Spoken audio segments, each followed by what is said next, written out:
Adapun permasalahan zakatul fitr, nas di dalam Al-Quran dan demikian pula hadis-hadis Nabi sallallahu alaihi wasallam serta ijma' dari kalangan kaum muslimin tentang wajibnya untuk menunaikan sedekahul fitr. Untuk menunaikan sedekahul fitr. Firman Allah Subhanahu wa taala yang berbunyi, "Khudh min amwalihim shadaqatan tutahhiruhum wa tuzakkihim biha." Maka ambillah dari harta-harta mereka sebagai satu sedekah guna membersihkan dan mensucikan dengannya harta-harta mereka. Demikian pula hadis yang datang dari Ibnu Umar radhiyallahu taala anhuma, di mana beliau menyatakan farad Rasulullah sallallahu alaihi wasallam zakat al-fitr, bahwa Rasulullah sallallahu alaihi wasallam mewajibkan untuk menunaikan zakat al-fitr sa'an min tamrin, yaitu satu sa' dari kurma. Satu sa' itu berapa ukurannya? 4 mud. Apa itu mud? Satu mud itu seukuran apa? Apa yang telah disebut kemarin? Yaitu genggaman dari 2 telapak tangan laki-laki yang sedang apabila kedua telapak tangan tersebut penuh. Itu pengertian daripada satu mud. Nah, yang ditunaikan daripada zakatul fitr itu adalah satu sa'. Satu sa' yaitu 4 mud. Atau sa'an min sya'ir, adapun satu sa' dari sya'ir, gandum. 'Alal 'abdi wal hur, terhadap seorang budak ataupun seorang yang merdeka, wal dzakari wal untha, dari kalangan laki-laki maupun dari kalangan wanita, was saghiri wal kabiri, dari kalangan anak-anak kecil dan demikian pula orang yang sudah lanjut usia, minal muslimin, dari kalangan kaum muslimin. Wa amara biha an tu'adda qabla khurujin nas ila shalah, dan beliau memerintahkan untuk ditunaikannya zakat al-fitr tersebut qabla khurujin nas ila shalah, ya sebelum keluarnya manusia menuju lapangan, menuju salat untuk melaksanakan Idul Fitr. Hal ini disepakati oleh Al-Imam Al-Bukhari dan Al-Imam Muslim. Adapun ijma' dari kalangan kaum muslimin bahwa telah sepakat kaum muslimin tentang kewajiban menunaikan sedekahul fitr ini, yang merupakan salah satu daripada rukun Islam. Dan barang siapa yang mengingkarinya, menentang, maka dia dihukumi sebagai seorang yang dia murtad ataupun kafir. Maka wajib untuk diperangi, diminta taubat. Bila mana bertaubat maka itu diinginkan, bila mana tidak maka dia diperangi, dibunuh. Karena sungguhnya penunaian zakat itu adalah merupakan hakul mal, merupakan haknya harta, sementara harta itu harus disucikan. Dan tidak diperbolehkan bagi seorang muslim dia keluar dari bulan Ramadan melainkan diperintahkan kepadanya untuk mensucikan diri mereka dan harta-harta mereka, yaitu dengan mensedekahkan sebagian dari harta yang Allah Subhanahu wa taala anugerahkan kepada mereka, yaitu berupa zakatul fitr. Dan demikian pula zakatul mal, bila mana telah sampai masa haulnya selama setahun penuh, dan demikian pula telah memenuhi kadar ukuran nisabnya, maka harus ditunaikan zakat al-mal tersebut. Jadi perbolehkan seorang itu untuk mengundurkannya. Karena demikian besar ancaman yang Allah Subhanahu wa taala gambarkan dalam Al-Qur'an bagi orang-orang yang mereka menimbun ataupun menumpuk-numpuk harta dan mereka tidak mau menginfakkannya di jalan Allah Subhanahu wa taala. Datang dari hadis-hadis yang lain yang menunjukkan bahwasanya kaum muslimin diperintahkan oleh Nabi sallallahu alaihi wasallam untuk mensedekahkan dari sedekahul fitr, dari berupa bahan makanan pokok.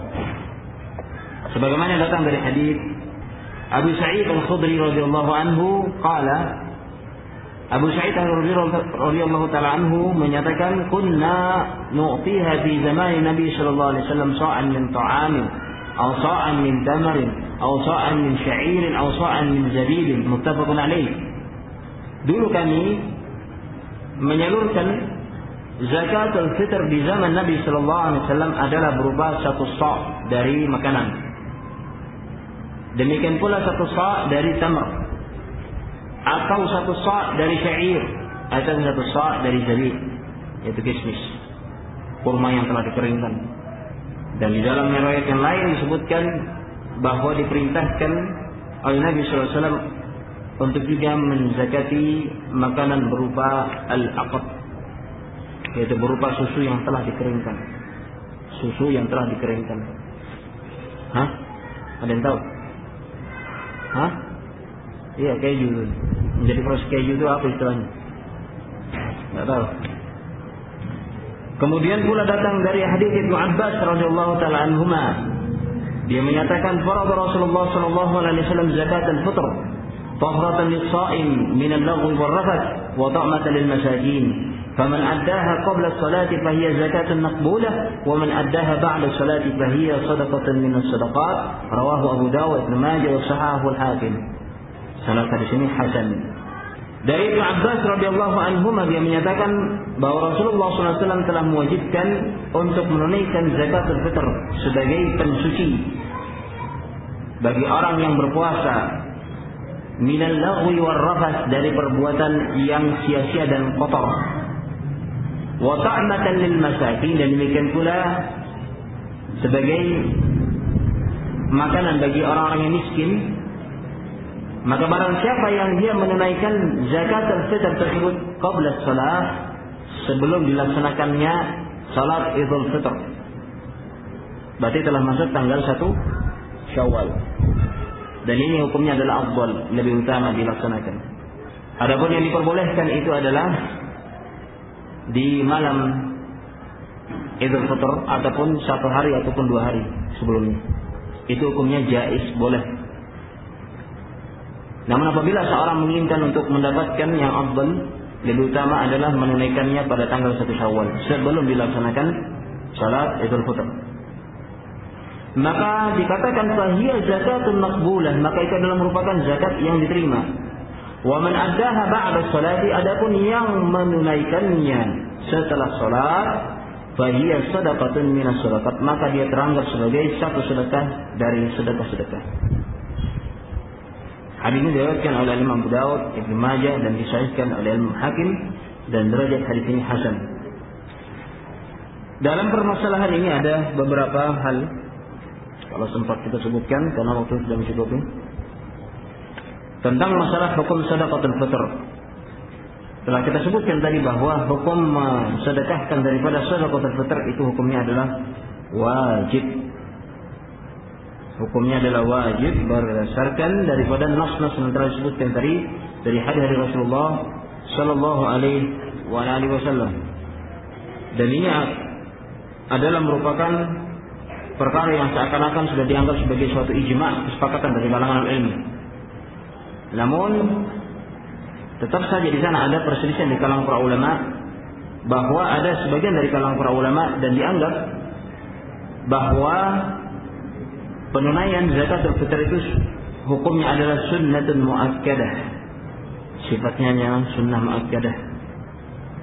Ini sebagaimana yang disangka oleh Al-Imam Ibn Abdul Bar, bahwa sebagian dari kalangan al-mutaakhirin, dari kalangan pengikut Al-Imam Malik, demikian pula Daud, yang mereka menyatakan bahwa penunaian zakatul fitr itu hanyalah sunnah muakkadah. Dan demikian pula Ibn Hazm juga menyangka demikian, bahwasanya mazhab Imam Malik lah yang menyatakan bahwasanya penunaian zakatul fitr hanyalah sunnah muakkadah. Namun yang benar dalam permasalahan ini, seiring dengan terjadinya khilaf tersebut di kalangan para ulama, bahwa telah kita ketahui terdahulu dari pendapat yang paling benar adalah wajib untuk menunaikan zakatul fitr. Dan bagi siapa yang tidak menunaikannya, maka sungguh dia telah berdosa. Demikian pula seorang yang dia menunaikan zakatul fitr setelah dilaksanakannya salat Idul Fitr, maka teranggap sebagai satu sedekah dari sedekah-sedekah, dan orang yang melakukannya demikiannya dia telah berdosa. Bukan dikatakan sebagai satu sedekah dari sedekah-sedekah itu menunjukkan bahwa tidak mengapa orang yang melakukan demikian, tetapi justru orang yang melakukan yang seperti ini dia teranggap telah melakukan perbuatan dosa, telah melakukan suatu perbuatan dosa. Na'udzubillah min dzalik.